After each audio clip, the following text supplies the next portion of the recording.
Nagsimula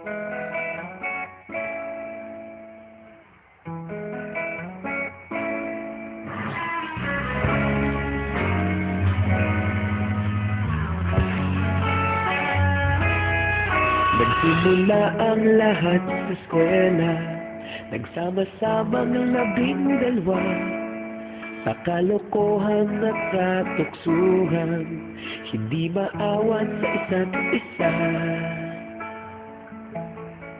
Madalas ang tambay sa cafeteria, isang barkada na kay saya, laging may hawak-hawak na gitara, konting udyok lamang kakanta na.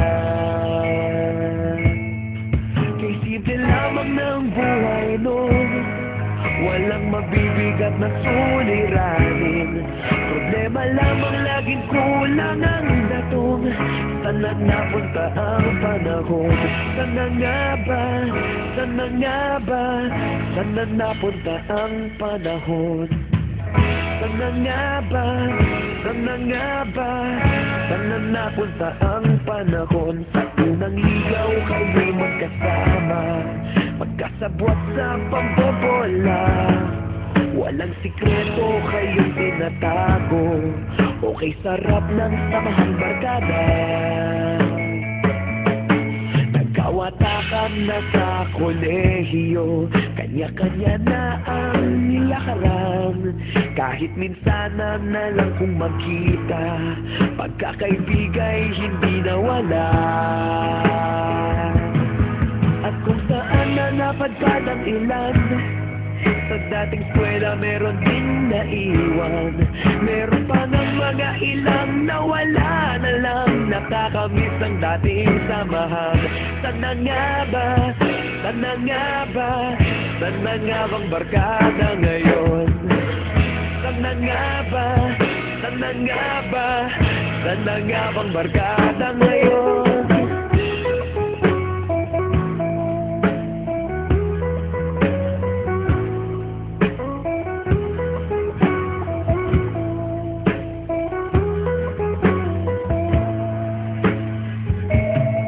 Ilang taon din ang nakalipas, wala pa sa aming tatay na nagsusumika po pang yumaman at guminawang kinabukasan. Paminsan-minsan kami nagkikita, mga naiwan at natira, at gaya nung araw namin sa eskwela, pag magkasama'y nagwawala. Napakahirap malimutan ang saya ng aming samahan, kahit lumipas ng ilang taon, magkabarkada pa rin ngayon. Magkaibigan, magkaibigan, magkaibigan pa rin ngayon. Magkaibigan, magkaibigan, magkabarkada pa rin ngayon. Magkaibigan, magkaibigan, magkaibigan pa rin ngayon. Magkaibigan, magkaibigan, magkabarkada pa rin ngayon. Magkaibigan, magkaibigan, magkaibigan pa rin